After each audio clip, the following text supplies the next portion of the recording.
ಜ್ಞಾನಧ್ವನಿ ಕೇಳುಗರಿಗೆಲ್ಲ ನಮಸ್ಕಾರ. ತಮ್ಮೆಲ್ಲರಿಗೂ ಅಂತಾರಾಷ್ಟ್ರೀಯ ಮಹಿಳಾ ದಿನಾಚರಣೆಯ ಶುಭಾಶಯಗಳು. ಪ್ರೀತಿಯ ಕೇಳುಗರೆ, ಈ ದಿನ ನಮ್ಮ ಜೊತೆ ಮೈಸೂರಿನಲ್ಲಿ ಆಟೋ ಓಡಿಸುತ್ತಾ ಇನ್ನಿತರ ಅನೇಕ ಮಹಿಳೆಯರಿಗೂ ಆಟೋ ಚಾಲನೆಯ ತರಬೇತಿ ನೀಡುತ್ತಾ ಸ್ವಾವಲಂಬಿ ಜೀವನ ನಡೆಸುತ್ತಾ ಇರುವಂಥ ಲಕ್ಷ್ಮಿ ಅವರು ಇದ್ದಾರೆ. ಇವರ ಜೊತೆಯಲ್ಲಿ ಮಾನಸ ಅನ್ನುವಂಥ ಇನ್ನೊಬ್ಬರು ಕೂಡ ತಾವು ಆಟೋ ಓಡಿಸ್ತಾ ಮಹಿಳೆಯರಿಗೆ ಆಟೋ ಚಾಲನೆ ತರಬೇತಿಯನ್ನು ನೀಡುತ್ತಾ ಇದ್ದಾರೆ. ಅವರು ಇಂದು ನಮ್ಮ ಸ್ಟುಡಿಯೋಕ್ಕೆ ಬರಲಿಕ್ಕೆ ಸಾಧ್ಯವಾಗಿಲ್ಲ. ಲಕ್ಷ್ಮಿ ಅವರು ಇದ್ದಾರೆ.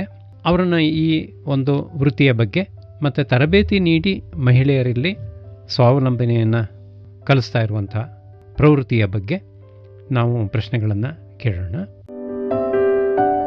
ನಮಸ್ಕಾರ ಲಕ್ಷ್ಮಿ ಅವರೇ.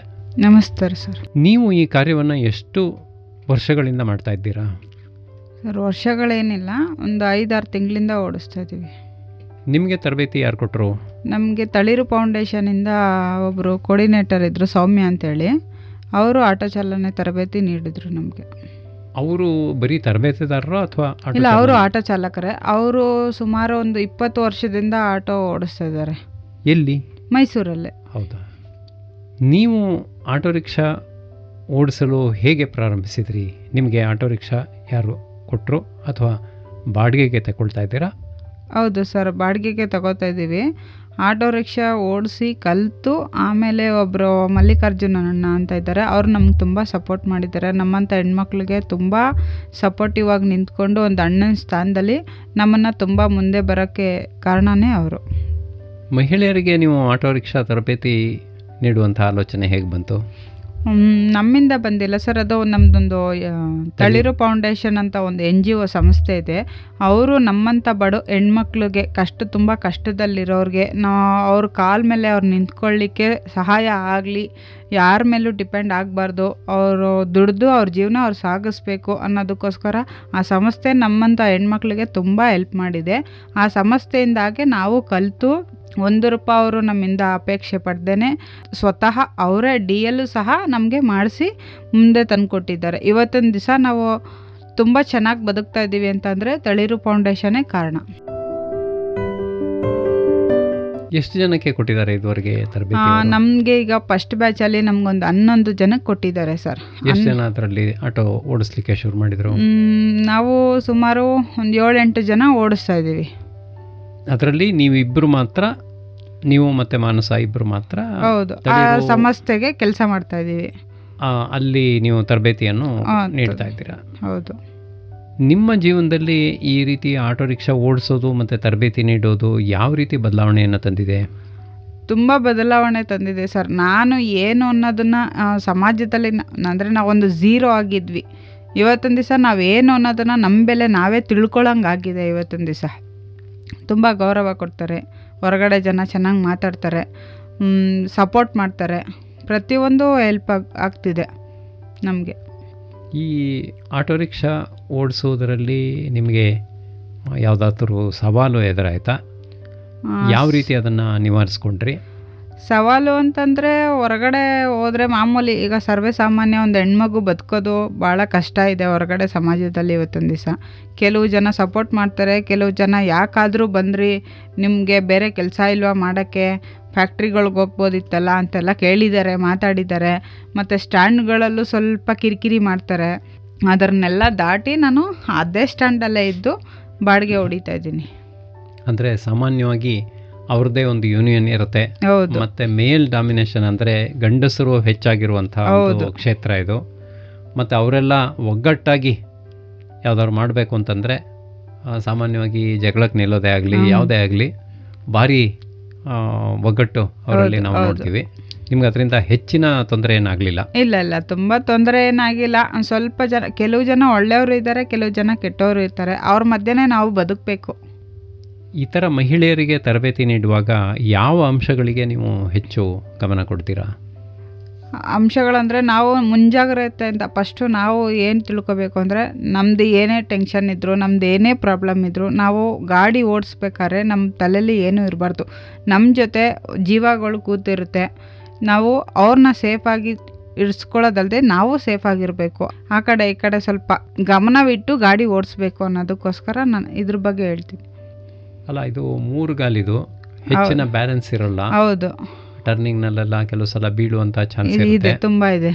ಸೊ ಅದು ಕಾರ್ ಆದರೂ ಪರವಾಗಿಲ್ಲ, ಬಸ್ಸೂ ಪರವಾಗಿಲ್ಲ. ಹೌದು, ಬಸ್ ಡ್ರೈವರ್ಗಳದ್ದು ಪೇಪರ್ನಲ್ಲಿ ಬರ್ತಾ ಇರುತ್ತೆ, ಮಹಿಳಾ ಡ್ರೈವರ್ಗಳು ಹೀಗೆ ತುಂಬ ಚೆನ್ನಾಗಿ ಬಿಡ್ತಾರೆ ಅಂತ. ನಿಮ್ಮ ಬಗ್ಗೆ ಆ ತರಹದ್ದು ಅಪರೂಪ ಅಂದರೆ ಪೇಪರ್ನಲ್ಲಿ ಒಂದು ಸಲ ಮಾತ್ರ ನಾನು ನೋಡಿದೆ.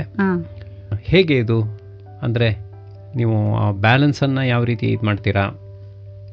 ಅದು ಬ್ಯಾಲೆನ್ಸ್ ಹೆಂಗೆ ಮಾಡ್ತೀವಿ ಅಂದರೆ ಸರ್, ಅದು ನಾವು ಒಂದು ಸಲ ನಾವು ಕಲ್ತು ಬಿಟ್ಟಿದ್ದೀವಿ ಅಂತಂದರೆ ಅದು ಕಂಟ್ರೋಲ್ ನಮಗೆ ತಾನೇ ಬಂದ್ಬಿಡುತ್ತೆ. ನಾವು ಈ ಥರ ಓಡಿಸಿದ್ರೆ ನಮಗೆ ಈ ಥರ ಆಗುತ್ತೆ, ಇಷ್ಟು ಸ್ಪೀಡಲ್ಲಿ ಹೋದರೆ ನಾವು ಇಷ್ಟು ಕಂಟ್ರೋಲ್ ಮಾಡ್ಬೋದು, ಯಾವ ರೀತಿ ಯಾವ ರೋಡಲ್ಲಿ ಹೆಂಗೆ ಹೋಗಬೇಕು ಅನ್ನೋದು ನಮಗೆ ಅನುಭವ ಆಗ್ಬಿಟ್ಟಿರುತ್ತೆ. ಸೊ ನಿಮ್ಮ ಭಾವನೆಗಳಿಗೆ ಎಷ್ಟು ಬೆಲೆ ಕೊಡದೆ ತುಂಬ ಜಾಗ್ರತೆಯಿಂದ ಓಡಿಸ್ಬೇಕು ಅಂತ ಒಂದು ಅಂಶ. ಆಮೇಲೆ ಇನ್ನೇನು ತರಬೇತಿ ಕೊಡ್ತೀರಾ? ತರಬೇತಿ ಕೊಡೋ ಟೈಮಲ್ಲಿ ಅವ್ರಿಗೆ ನಾವು ಹೇಳೋದು ಡಿಸ್ಟೆನ್ಸ್ ನೋಡಬೇಕು. ನಾವು ಎಲ್ಲಿ ಹೋಗ್ತೀವಿ ಅನ್ನೋದ್ರ ಮಾತ್ರ ಗಮನ ಇಡಬಾರ್ದು. ಆ ಕಡೆ ನಾವು ಕರೆಕ್ಟಾಗಿದ್ರು ಬರೋ ವೆಹಿಕಲ್ಸು ಕರೆಕ್ಟಾಗಿರಲ್ಲ. ನಾವು ಈ ಕಡೆ ಹೋಗ್ತೀವಿ ಅನ್ನೋದಾದರೆ ಅವ್ರು ಹಂಗೆ ನುಗ್ಬಿಟ್ಟಿರುತ್ತಾರೆ. ಅದಕ್ಕೆ ನಾವು ಆ ನಿಧಾನಕ್ಕೆ ನೋಡಿ ಮಾಡಿ, ಕ್ರಾಸಿಂಗಲ್ಲೆಲ್ಲ ಟರ್ನಿಂಗಲ್ಲೆಲ್ಲ ನೋಡಿ ಮಾಡಿ ನಾವು ಟರ್ನ್ ಮಾಡಬೇಕು. ಯಾಕಂದರೆ ನಾವು ಕರೆಕ್ಟಾಗಿದ್ರು ಬರೋ ವೆಹಿಕಲ್ಸು ಕರೆಕ್ಟಾಗಿರಲ್ಲ. ನಾವು ಲೆಫ್ಟಿಗೆ ಹೋಗಬೇಕು ಅಂತಂದರೆ ಅವರು ಲೆಫ್ಟಿಗೆ ಬಂದುಬಿಡ್ತಾರೆ, ಅವ್ರು ರೈಟಿಗೆ ಬಂದುಬಿಡ್ತಾರೆ ಒಂದೊಂದು ಸಲ. ಅದಕ್ಕೆ ಎಲ್ಲ ಗಮನದಲ್ಲಿಡಬೇಕು. ನಾವು ಗಾಡಿ ಓಡಿಸ್ತಾ ಇದೀವಿ ಅಂದರೆ ನಮ್ಮ ಮೈಯೆಲ್ಲ ಕಣ್ಣಾಗಿರಬೇಕು. ಸಾಮಾನ್ಯವಾಗಿ ಸಿಟಿ ಬಸ್ನವರು ಮತ್ತು ಆಟೋ ರಿಕ್ಷಾದವರು ಬಹಳ ಮುನ್ನುಗ್ಗೋದು ಜಾಸ್ತಿ ಅಂತ ಹೇಳ್ತಾರೆ. ಈ ಮುನ್ನುಗ್ಗಬೇಡಿ ಅಂತ ಹೇಳ್ತೀರಾ ನೀವು? ಹೌದು, ನಿಧಾನವಾಗಿ ಇರಬೇಕು. ಆಟೋ ಚಾಲಕರಂದ್ರೆ ನಿಧಾನವಾಗೇ ಇರಬೇಕು ಅನ್ನೋದು ನಮ್ಮಿದು. ಬ್ಯಾಂಗ್ಳೂರಲ್ಲಿ ಸಾಮಾನ್ಯವಾಗಿ ಸುಮಾರು ಆಕ್ಸಿಡೆಂಟ್ಗಳು ನೋಡ್ತಾನೆ ಇರ್ತೀವಿ ಡೈಲಿ ನಾವು ಮೊಬೈಲ್ಗಳಲ್ಲೆಲ್ಲ. ಹಂಗಾಗಿ ನಾವು ಒಂದು ದೊಡ್ಡ ವೆಹಿಕಲ್ ಹೋಗ್ತಿದೆ ಅಂದರೆ ಅದ್ರ ಪಕ್ಕಕ್ಕೆ ನಾವು ನಿಲ್ಲಬಾರ್ದು.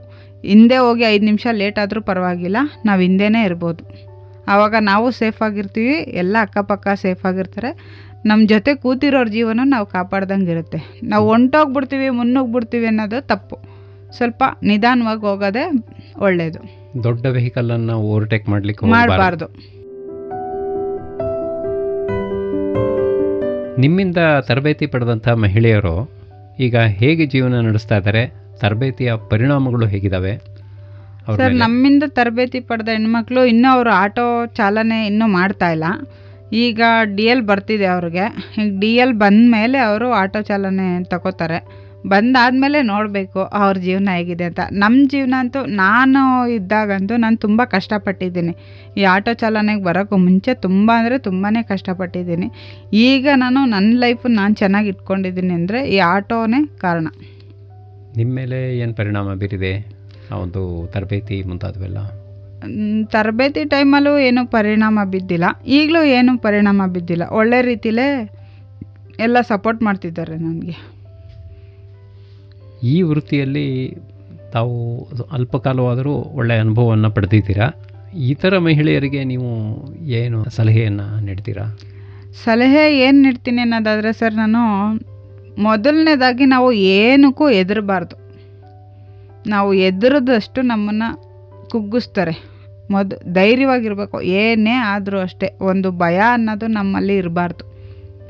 ಒಂದು ಅದೇ ಭಯ ಅನ್ನೋದೇ ನಮ್ಮನ್ನು ನಾಶ ಮಾಡಿಬಿಡುತ್ತೆ. ಧೈರ್ಯವಾಗಿ ಏನಾಗುತ್ತೆ ಆಗಲಿ ಅಂತ ಮುನ್ನುಗ್ಗಬೇಕು. ಆಗಲೇ ನಾವು ಬದುಕಕ್ಕೆ ಸಾಧ್ಯ ಆಗೋದು. ನಾವು ಹೆದರ್ಕೊಂಡಷ್ಟು ನಮ್ಮನ್ನು ಎದುರಿಸ್ತಾರೆ, ನಾವು ಕುಗ್ಗೋಗ್ತೀವಿ. ಅದೊಂದೇ ನಾನು ಹೇಳೋಕ್ಕೆ ಇಷ್ಟಪಡೋದು. ಧೈರ್ಯ ಒಂದಿರಬೇಕು. ಏನೇ ಆದರೂ ನಾನು ಸಾಧಿಸ್ತೀನಿ ಅನ್ನೋದಿರಬೇಕು, ಛಲ ಅನ್ನೋದಿರಬೇಕು. ಕಸ್ಟಮರ್ಸು ಸ್ವಲ್ಪ ಜಗಳಾಡೋದು ಬೈಯೋದು ಮುಂತಾದವೆಲ್ಲ ಇಲ್ಲ ನಾನು ಎಕ್ಸ್ಪೀರಿಯೆನ್ಸಲ್ಲಿ ನನಗೆ ಯಾವ ಕಸ್ಟಮರು ನನಗೆ ಬೈದಿಲ್ಲ, ತುಂಬ ಸಪೋರ್ಟ್ ಮಾಡಿದ್ದಾರೆ. ಜಗಳ ಅಂತೂ ಯಾರೂ ಮಾಡಿಲ್ಲ. ಜಗಳ ಮಾಡೋದಂತೂ ತುಂಬ ಇನ್ನೂ ಸಪೋರ್ಟೇ ಮಾಡಿದ್ದಾರೆ. ಹೆಣ್ಮಕ್ಳು ನಾವು ಆಟೋ ಓಡಿಸ್ತಾ ಇದ್ದೀವಿ ಅನ್ನೋದಕ್ಕೋಸ್ಕರ ತುಂಬ ಸಪೋರ್ಟ್ ಮಾಡಿದ್ದಾರೆ, ಹೆಲ್ಪ್ ಮಾಡಿದ್ದಾರೆ ಅಷ್ಟೇ. ಜಗಳ ಏನೂ ಮಾಡಿಲ್ಲ. ಅಲ್ಲ, ಸಾಮಾನ್ಯವಾಗಿ ನಾವು ನೋಡ್ತಾ ಇರ್ತೀವಲ್ಲ ರಸ್ತೆಯಲ್ಲಿ, ನಾವು 10 ರೂಪಾಯಿ ಕಡಿಮೆ ಆದರೂ ಪರವಾಗಿಲ್ಲ, ಇವ್ರು ಕೊಟ್ಟಿಲ್ಲ ಅಂದರೂ ಇನ್ನೊಂದು ಕಸ್ಟಮರ್ ಅಂದನಾರು ಸಿಗುತ್ತೆ. ಆ ನಂಬಿಕೆಗೆ ನಾವು ಜಗಳ ಕೊಟ್ಟಷ್ಟು ಕೊಟ್ಬಿಟ್ಟು ಹೋಗಿ ಅಂತ ಹೇಳ್ಬಿಟ್ಟು ಸುಮ್ಮನಾಗೋಗ್ತೀವಿ. ಆವಾಗ ನಮ್ಗೆ ಜಗಳನೂ ಇರಲ್ಲ, ಅವ್ರಿಗೆ ಮಾತಾಡೋ ಅವಕಾಶನೂ ಇರಲ್ಲ. ಆಟೋ ಸ್ಟ್ಯಾಂಡ್ನಲ್ಲಿ ತುಂಬ ಹೊತ್ತು ಕಾಯಬೇಕಾಗುತ್ತೆ ಕೆಲವು ಸಲ. ಕೆಲವು ಸಲ ತುಂಬ ಹೊತ್ತು ಕಾಯಬೇಕಾಗುತ್ತೆ. ಹೇಗೆ ಅದನ್ನು ಅದು ಏನಂದರೆ ಒಂದು ದಿವಸ ಇದ್ದಂಗೆ ಇನ್ನೊಂದು ದಿನ ಇರಲ್ಲ. ಇವತ್ತು ಚೆನ್ನಾಗಿದ್ರೆ ನಾಳೆ ಚೆನ್ನಾಗಿರಲ್ಲ. ಅದನ್ನು ನಾವು ಅನುಸರಿಸ್ಕೊಂಡು ಹೋಗಬೇಕು. ನೆನ್ನೆ ಚೆನ್ನಾಗಿತ್ತು, ಇವತ್ತು ಚೆನ್ನಾಗಿಲ್ಲ, ಏನಪ್ಪ ಬೋರು ಆಟೋದು ಅಂತ ಅಂದ್ಕೊಂಡು ಕೂತ್ಕೊಂಡ್ರೆ ಆಗಲ್ಲ. ದೇವರು ಇವತ್ತು ಕೊಡ್ತಾನೆ, ನಾಳೆ ಕೊಡಲ್ಲ ಅಷ್ಟೇ. ನಾಳೆ ಕೊಡೋದನ್ನು ಇವತ್ತೇ ಕೊಟ್ಟಿರ್ತಾನೆ. ನಿಮ್ಮ ಈ ಒಂದು ವೃತ್ತಿಗೆ ಕುಟುಂಬದವರು ಮತ್ತು ಸಮಾಜದವರು ಯಾವ ರೀತಿ ಬೆಂಬಲ ನೀಡ್ತಾ ಇದ್ದಾರೆ? ಕುಟುಂಬದವರು ಅಂತ ನನಗೆ ಯಾರೂ ಇಲ್ಲ. ಸಮಾಜ ತುಂಬ ಹೆಲ್ಪ್ ಮಾಡಿದೆ, ಸಮಾಜ ತುಂಬ ಸಪೋರ್ಟ್ ಮಾಡಿದೆ. ಈಗ ನಾನು ಬದುಕ್ತಾರೋದೇ ಸಮಾಜದಿಂದನೇ. ನನ್ನ ಫ್ರೆಂಡ್ಸು, ನನ್ನ ಕೊಲೀಗ್ಸು ನನಗೆಲ್ಲ ತುಂಬ ಸಪೋರ್ಟ್ ಮಾಡಿದ್ದಾರೆ. ಕುಟುಂಬದವರು ಯಾರೂ ಇಲ್ಲ? ಇಲ್ಲ, ನನಗೆ ಯಾರೂ ಇಲ್ಲ. ಅಪ್ಪ ಅಮ್ಮ ಅಣ್ಣ ತಂಗಿ ಯಾರೂ ಇಲ್ಲ. ಭಾರಿ ತುಂಬ ಅಭಿನಂದನೆಗಳನ್ನೇ ನಿಮಗೆ ಸಲ್ಲಿಸಬೇಕು. ಏಕಾಕಿಯಾಗಿ ಒಂದು ಜೀವನ ನೀವು ನಡೆಸ್ತಾ ಇದ್ದೀರಲ್ಲ, ಬಹಳ ಅದು ಅಭಿನಂದನಾರ್ಹವಾದ್ದು. ಸಮಾಜದವರು ಯಾವ ರೀತಿ ಕೊಡ್ತಾರೆ ಬೆಂಬಲನ? ನನ್ನ ಸಮಾಜದಿಂದನೇ ಅಂದರೆ ನನ್ನ ಫ್ರೆಂಡ್ಸು, ಸಮಾಜ ಅಂದರೆ ನನ್ನ ಫ್ರೆಂಡ್ಸು. ನನ್ನ ಫ್ರೆಂಡ್ಸೇ ನನಗೆ ಸಪೋರ್ಟ್ ಮಾಡಿರೋದು. ಇದುವರೆಗೂ ನಾನು ಇದ್ದೀನಿ ಅನ್ನೋದಕ್ಕೆ ಕಾರಣನೇ ನನ್ನ ಫ್ರೆಂಡ್ಸು. ನನ್ನ ಕಷ್ಟದಲ್ಲಿದ್ದಾಗ ನನಗೆ ಆದ್ಕೊಂಡಿದ್ದಾರೆ. ಈಗ ನಾನು ಮುಂದೆ ಬೆಳೆಯೋಕ್ಕೂ ನನ್ನ ಫ್ರೆಂಡ್ಸೇ ಕಾರಣ. ಅಂದರೆ ಕ್ಲಾಸ್ಮೇಟ್ಸ್? ಇಲ್ಲ, ಅವರು ನಾನು ಫ್ಯಾಕ್ಟ್ರಿಗೆ ಹೋಗ್ತಿದ್ದೆ. ಒಂದು 16 ವರ್ಷದಿಂದ ಫ್ರೆಂಡು ಅವಳು ನನಗೆ. ಇವತ್ತೊಂದು ದಿವಸ ನಾನು ಇದ್ದೀನಿ ಅಂದರೆ ನನಗಿರೋಕ್ಕೆ ಮನೆಯೂ ಇತ್ತಿಲ್ಲ, ಊಟಕ್ಕೂ ಕಷ್ಟ ಆಗಿತ್ತು ನನಗೆ. ಆ ಟೈಮಲ್ಲಿ ನನಗೆ ಅವಳು ಮನೆ ಕೊಟ್ಟು ಊಟ ಕೊಟ್ಟು ಎಲ್ಲ ಸಪೋರ್ಟ್ ಮಾಡಿದ್ದಾಳೆ ನನಗೆ. ಆ ಥರ ತುಂಬ ಕಷ್ಟದಲ್ಲಿದ್ದೆ ನಾನು. ಈ ಆಟೋ ಫೀಲ್ಡಿಗೆ ಬಂದಮೇಲೆ ಈಗ ಚೆನ್ನಾಗಿದ್ದೀನಿ ನಾನು. ತಮ್ಮ ವಿದ್ಯಾಭ್ಯಾಸ? ನಾನು ಓದಿರೋದು 5ನೇ ಕ್ಲಾಸ್. ಅಲ್ಲ, 5ನೇ ಕ್ಲಾಸ್ವರೆಗೆ ಯಾರು ಓದಿಸಿದ್ರು? ಆವಾಗ ನಮ್ಮ ತಾಯಿ ಇದ್ದರು. ಆಮೇಲೆ ನಿಮ್ಮ ತಾಯಿ ತೀರ್ಕೊಂಡ್ಮೇಲೆ ನಿಮಗೆ ಓದಲಿಕ್ಕಾಗಲಿಲ್ಲ ಮುಂದೆ? ಇಲ್ಲ, ನಮ್ಮ ತಾಯಿ ಇದ್ದಾಗಲೇ ಓದಲಿಲ್ಲ ನಾನು. ನಮ್ಮ ತಾಯಿ 2010ರಲ್ಲಿ ತೀರೋಗಿತ್ತು. ಅವರಿದ್ದಾಗಲೇ ಓದಿಲ್ಲ ನಾನು. ಮಹಿಳೆಯರು ಆಟೋ ರಿಕ್ಷಾ ಓಡಿಸೋದ್ರ ಬಗ್ಗೆ ಸಮಾಜದಲ್ಲಿನ ದೃಷ್ಟಿಕೋನ ಹೇಗಿದೆ, ಹೇಗೆ ಬದಲಾಗಿದೆಯಾ? ಯಾರು ತಮಾಷೆ ಮಾಡಲ್ವಾ? ತಮಾಷೆ ಅಂತ ಕೆಲವು ಜನ ವ್ಯಂಗ್ಯವಾಗಿ ಮಾತಾಡ್ತಾರೆ. ಕೆಲವರು ತಮಾಷೆ ಮಾಡೋದು ಅಂತಂದರೆ ಯಾವ ರೀತಿ ಅಂತಂದರೆ, ಇವರೆಲ್ಲ ಬಂದ್ಬಿಟ್ಟು ನಮ್ಮ ಇದನ್ನೇ ಹಾಳು ಮಾಡಿಬಿಡ್ತಾರೆ, ಇವ್ರಿಗೆ ಮಾಡೋಕ್ಕೆ ಕೆಲಸ ಇರಲ್ಲ, ಎಷ್ಟು ದಿವಸ ಓಡಿಸ್ಬಿಡ್ತಾರೆ ಅನ್ನೋ ಒಂಥರ ವ್ಯಂಗ್ಯವಾಗಿ ಮಾತಾಡೋಕ್ಕೆ ಸ್ಟಾರ್ಟ್ ಮಾಡ್ತಾರೆ. ತೊಂದರೆ ಅಂತಂದರೆ ಅವ್ರು ಮಾತಾಡ್ಕೋತಾರೆ, ನಮ್ಮವರೆಗೂ ಬರಲ್ಲ. ನನಗೆ ಇದುವರೆಗೂ ಬೇರೆಯವ್ರು ಮಾತಾಡಿದ್ದಾರೆ, ಬಂದು ಜಗಳನೂ ಮಾಡಿದ್ದಾರೆ, ನಾನು ಹಾಕೋ ಸ್ಟ್ಯಾಂಡಲ್ಲೇ ಮಾಡಿದ್ದಾರೆ. ಆದರೆ ನಾನು ಅವ್ರಿಗೆಲ್ಲ ಎದುರಿಸಿ ನಿಂತಿದ್ದೀನಿ. ನಾನು ಈ ಓಲೋ ಊಬರ್ ಹೊಡಿಯೋರು ಸ್ಟ್ಯಾಂಡಿಗೆ ಹಾಕ್ಬಾರ್ದು, ನೀನು ತೆಗಿಬೇಕು, ಗಾಡಿ ನಿಲ್ಲಿಸ್ಬಾರ್ದು ಅಂತ ನಾನು ಚೆಕ್ ಮಾಡಿ ನನ್ನ ಮೊಬೈಲಲ್ಲಿ ಓಲೋ ಊಬರ್ ನಾನು ಹೊಡೆಯಲ್ಲ. ನನಗಿಷ್ಟ ಇಲ್ಲ ಓಲೋ ಊಬರ್ ಎಲ್ಲ ಹೊಡೆಯೋಕ್ಕೆ. ನಾನು ಸ್ಟ್ಯಾಂಡಲ್ಲೇ ಹೊಡೆಯೋದು ಅಂತೇಳಿ ನಾನು ಸುಮಾರು ಜನ ಗುಂಪು ಕಟ್ಕೊ ಬಂದಿದ್ದರು. ಅವ್ರಿಗೆಲ್ಲ ಎದುರಿಸಿ ನಾನು ಅದೇ ಸ್ಟ್ಯಾಂಡಲ್ಲೇ ಹೊಡಿತಾ ಇದ್ದೀನಿ. ಅಂದರೆ ನಿಮಗೆ ಪೊಲೀಸರು ಒಂದು ಸ್ಟ್ಯಾಂಡ್ ಅಂತ ಕೊಟ್ಟಿರ್ತಾರೆ? ಇಲ್ಲ, ಪೊಲೀಸರು ಅಂತ ನನಗೇನು ಕೊಟ್ಟಿಲ್ಲ. ನಾನು 4-5 ತಿಂಗಳು ನಾನು ಸ್ಟಾರ್ಟ್ ಮಾಡ್ದಾಗಿಂದಲೂ ಅದೇ ಸ್ಟ್ಯಾಂಡ್ಗೆ ಹೋಗಿ ಹಾಕೊಂಡು ಅಭ್ಯಾಸ ಆಗ್ಬಿಟ್ಟು ಈಗ ಆಟೋದವರೇ ನಂಗೆ ಸಪೋರ್ಟ್ ಮಾಡಿದ್ದಾರೆ. ಅಲ್ಲ, ಏನೋ ಒಂದು ಇಂಥ ಪೊಲೀಸ್ ಇದು ಇರುತ್ತಲ್ಲ, ಕೃಷ್ಣರಾಜ ಇನ್ನೂರು, ಅದು ಆಟೋಗೆ, ಅದು ನಮಗಲ್ಲ. ಅಂದರೆ ನಿಮಗೆ ಬಾಡಿಗೆ ಕೊಟ್ಟವರು ಅವರು ಆಟೋಕ್ಕೆ ಆ ರೀತಿ ನಂಬರ್ ಹೌದು, ಆಟೋ ನಂಬರ್, ಪೊಲೀಸ್ ನಂಬರ್ ಅಂತ ಹಾಕಿರ್ತಾರೆ ಒಂದು ಆಟೋಗೆ. ಅದು ಆಟೋಗೆ ಮಾತ್ರ, ನಮಗಲ್ಲ.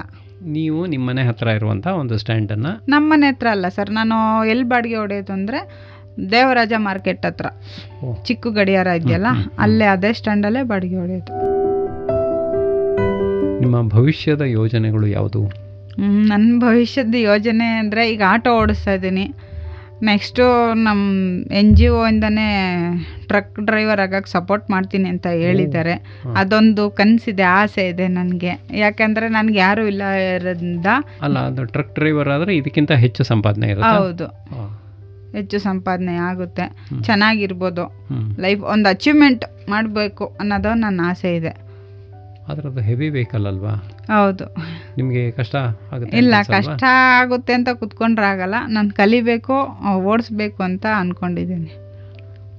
ಆಟೋ ನೀವೇ ಓನ್ ಮಾಡಬೇಕು ಆ ಥರದ್ದೆಲ್ಲ ಹಾಂ, ಏನಿಲ್ಲ? ಇದೆ ಇದೆ ಇದೆ. ಅದು ಇದೆ. ಅದು ಇದೆ. ನಿಮ್ಮ ಈ ಒಂದು ಕಾರ್ಯದಿಂದ ಸಮಾಜಕ್ಕೆ ಯಾವ ರೀತಿಯ ಕೊಡುಗೆಯನ್ನು ನೀಡಲಿಕ್ಕೆ ಬಯಸ್ತೀರಾ?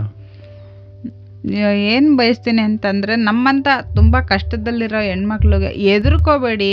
ಮನೇಲಿ ನಮ್ಮ ಕೈಯಲ್ಲಿ ಏನೂ ಆಗಲ್ಲ.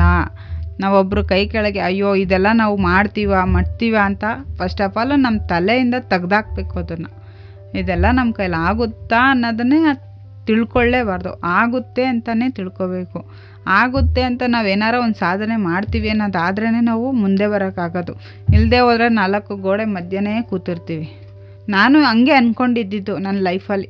ನಾನು ಓಡಿಸ್ತೀನ, ನಾನು ಬರ್ತೀನ, ಮಾಡ್ತೀನ ಅಂದರೆ ನಮ್ಮ ಮನೇಲಿ ಹೊರಗಡೆನೂ ಕಳಿಸ್ತಾ ಇರಲಿಲ್ಲ. ಆ ಥರ ಬೆಳೆದವಳು ನಾನು. ಇವತ್ತೊಂದು ದಿವಸ ಹೊರಗಡೆ ಪ್ರಪಂಚನೇ ನಂದಾಗ್ಬಿಟ್ಟಿದೆ. ಅದಕ್ಕೆ ನಾವು ಹೆದರ್ಕೋಬಾರ್ದು.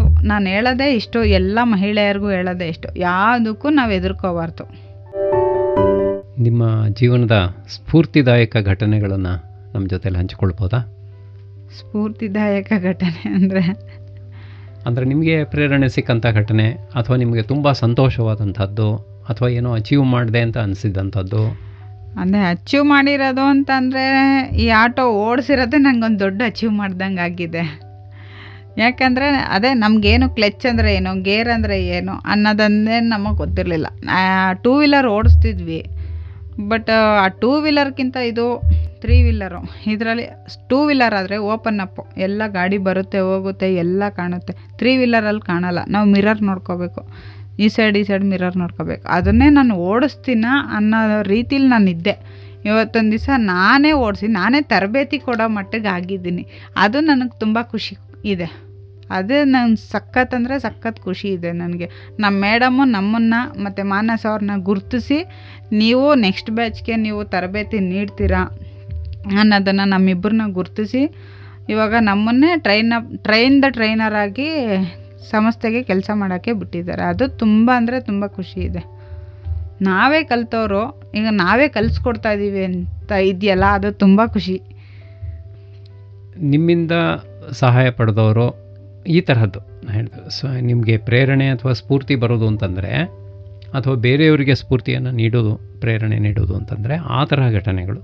ಈಗ ನಿಮ್ಮಿಂದ ತರಬೇತಿ ಪಡೆದವರು ಒಬ್ಬರು ನಾನು ಅಚೀವ್ ಮಾಡಿದೆ ಏನೋ ಅಂಥೇಳಿ ಭಾವನೆ ಅವ್ರಿಗೆ ಬಂದರೆ ಆ ತರಹದ್ದು, ಅಥವಾ ಬೇರೆ ಯಾರಿಗೂ ನೀವು ಹೆಲ್ಪ್ ಮಾಡಿರ್ತೀರಾ? ಇಲ್ಲ, ನಾನು ಯಾರಿಗೂ ಇನ್ನೂ ಹೆಲ್ಪ್ ಮಾಡಿಲ್ಲ. ಏನು ಹೇಳೋಕ್ಕೆ ಇಷ್ಟಪಡ್ತೀನಿ ಅಂತಂದರೆ, ನಾನಿವಾಗ ಕಷ್ಟದಲ್ಲಿದ್ದೆ. ಆ ಕಷ್ಟ ಇನ್ನೊಂದು ಹೆಣ್ಮಕ್ಳಿಗೆ ಬರಬಾರ್ದು. ಅದಕ್ಕೆ ಯಾವ ರೀತಿ ನಾನು ಸಪೋರ್ಟ್ ಮಾಡ್ತೀನಿ ಅನ್ನೋದಾದರೆ, ನನ್ನ ಕೈಯಲ್ಲಿ ಆಗಲ್ಲ, ಬಟ್ ಆದರೂ ನನ್ನ ಕೈಯಲ್ಲಿ ಶಕ್ತಿ ಮೀರಿ ಮಾಡೋಷ್ಟು ನಾನು ಸಪೋರ್ಟ್ ಮಾಡ್ತೀನಿ. ಯಾರು ನನ್ನಂಥ ಇದು ಆಗಬಾರ್ದು, ಆ ಸಪೋರ್ಟ್ನ ನಾನು ಖಂಡಿತ ಮಾಡ್ತೀನಿ. ಸಂಸ್ಥೆಯಿಂದ ಆಗಿರ್ಬೋದು, ನನ್ನಿಂದ ಆಗಿರ್ಬೋದು. ನನ್ನ ಥರನೇ 4 ಜನ ಹೆಣ್ಮಕ್ಳು ನಿಂತ್ಕೊಳ್ಳಿ, ಅವ್ರ ಕಾಲ ಮೇಲೆ ಅವ್ರು ನಿಂತ್ಕೊಳ್ಳಿ, ಅವ್ರ ಬದುಕು ಅವ್ರು ಕಟ್ಕೊಳ್ಳಿ ಅಂತ ನಾನು ಸಪೋರ್ಟ್ ಮಾಡ್ತೀನಿ.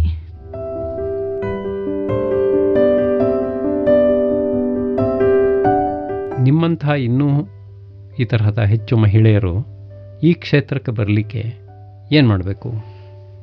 ನಾವು ಸಪೋರ್ಟ್ ಮಾಡಬೇಕು.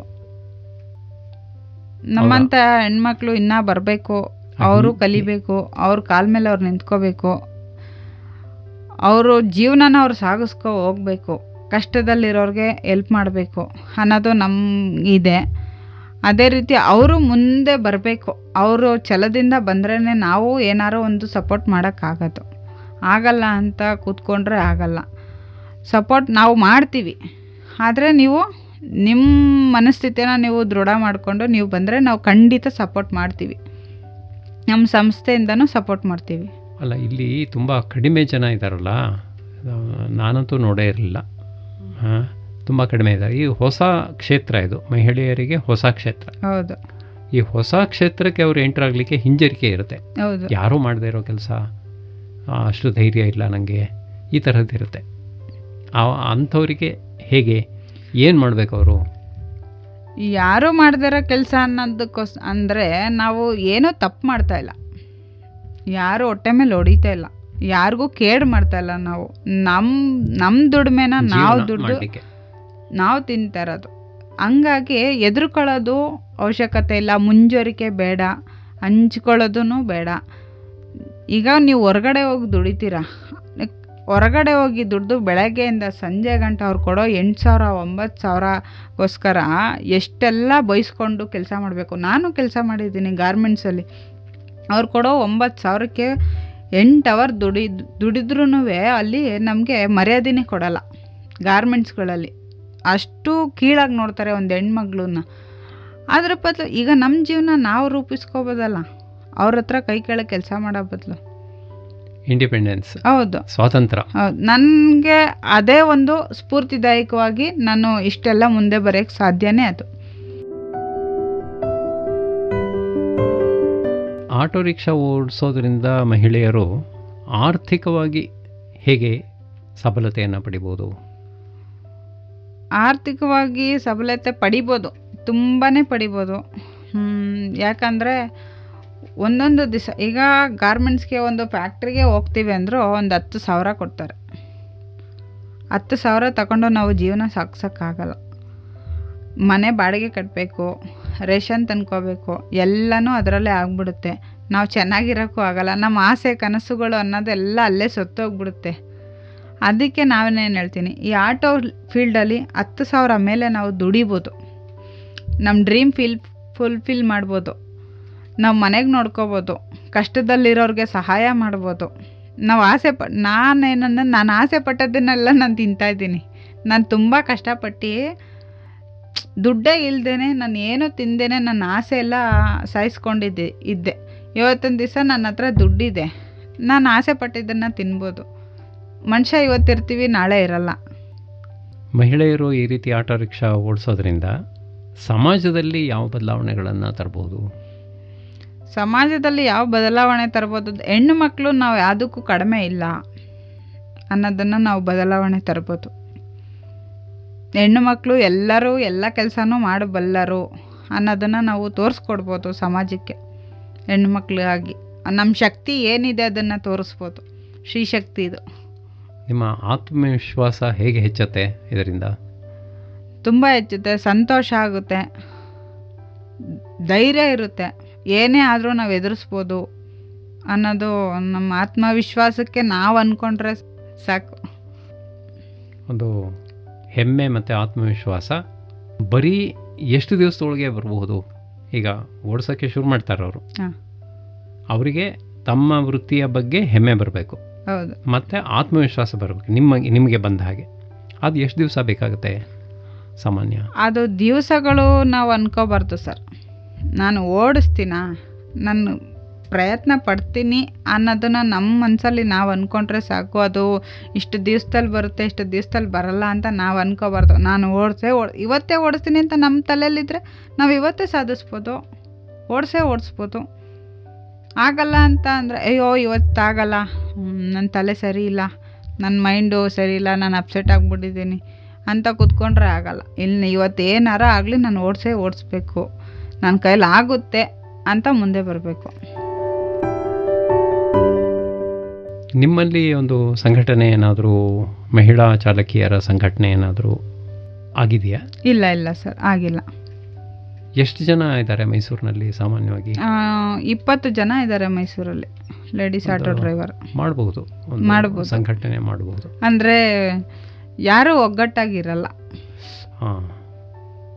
ನಾವು ಬೇರೆ ಬೇರೆ ಏರಿಯಾದಲ್ಲಿ ನೀವು ವರ್ಕ್ ಮಾಡೋದ್ರಿಂದ ಹೌದೌದು, ಅದು ಅಂದರೆ ಫೋನು ಮುಂತಾದವೆಲ್ಲ ಇದೆಯಲ್ಲ? ಫೋನ್ ಮುಖಾಂತರ ಇದೆ, ಗ್ರೂಪ್ಗಳಿದೆ, ಗ್ರೂಪಲ್ಲೆಲ್ಲ ಮಾತಾಡ್ಕೋತೀವಿ. ಹೌದು, ಒಬ್ರಿಗೊಬ್ರು ಒಂದು ಸಹಕಾರ, ಒಂದು ಏನೋ ಒಂದು ಸಂಘನೋ ಏನೋ ಮಾಡಿಕೊಂಡು ಎಲ್ಲ ಮಾಡಬಹುದು. ಈ ವೃತ್ತಿಯಲ್ಲಿ ಶೋಷಣೆ ಇಲ್ವಾ? ಈಗ ಉದಾಹರಣೆಗೆ ಪೊಲೀಸರೇ ಆಗಲಿ ಅಥವಾ ಬೇರೆ ಇನ್ಯಾವುದಾದ್ರು ಈ RTO ಮುಂತಾದವರೆಲ್ಲ ಅವರೆಲ್ಲ ಸ್ವಲ್ಪ ದಬಾವಣೆ ಮಾಡೋದು, ಈ ಥರದ್ದೆಲ್ಲ ಏನಿಲ್ವಾ? ಇಲ್ಲ, ಪೊಲೀಸವರು ತುಂಬ ಸಪೋರ್ಟ್ ಮಾಡಿದ್ದಾರೆ ನಮಗೆ. ನೀವೇನು ಹೆದರ್ಕೋಬೇಡಿ, ನಾವಿರ್ತೀವಿ ಎನಿ ಟೈಮ್. ನನಗೆ ಪೊಲೀಸವ್ರ ನಂಬರೆಲ್ಲ ಕೊಟ್ಟಿದ್ದಾರೆ. ಏನಾರ ಆದರೆ ಫೋನ್ ಮಾಡಮ್ಮ, ಯಾರೇ ಏನೇ ತೊಂದರೆ ಕೊಟ್ಟರು ನಂಗೆ ಫೋನ್ ಮಾಡು, ಆಟೋ ಸ್ಟ್ಯಾಂಡಲ್ಲಿ ಹಾಕ್ಬೇಡ, ಇಲ್ಲಿ ಮಾತಾಡಬೇಡ ಅಂತ ಹೇಳಿದ್ರೆ ತಕ್ಷಣ ಫೋನ್ ಮಾಡು ಅಂತ ಒಂದು 2-3 ಜನ ಫೋನ್ ನಂಬರ್ ಕೊಟ್ಟಿದ್ದಾರೆ. ಮತ್ತು ಮಹಿಳಾ ಪೊಲೀಸವರು ನಮ್ಗೆ ತುಂಬ ಸಪೋರ್ಟ್ ಮಾಡಿದ್ದಾರೆ. ಚೆನ್ನಾಗಿ ಮಾತಾಡ್ತಾರೆ, ಅವರು ತುಂಬ ಸಪೋರ್ಟ್ ಇದೆ ನಮಗೆ ಪೊಲೀಸವ್ರದ್ದು.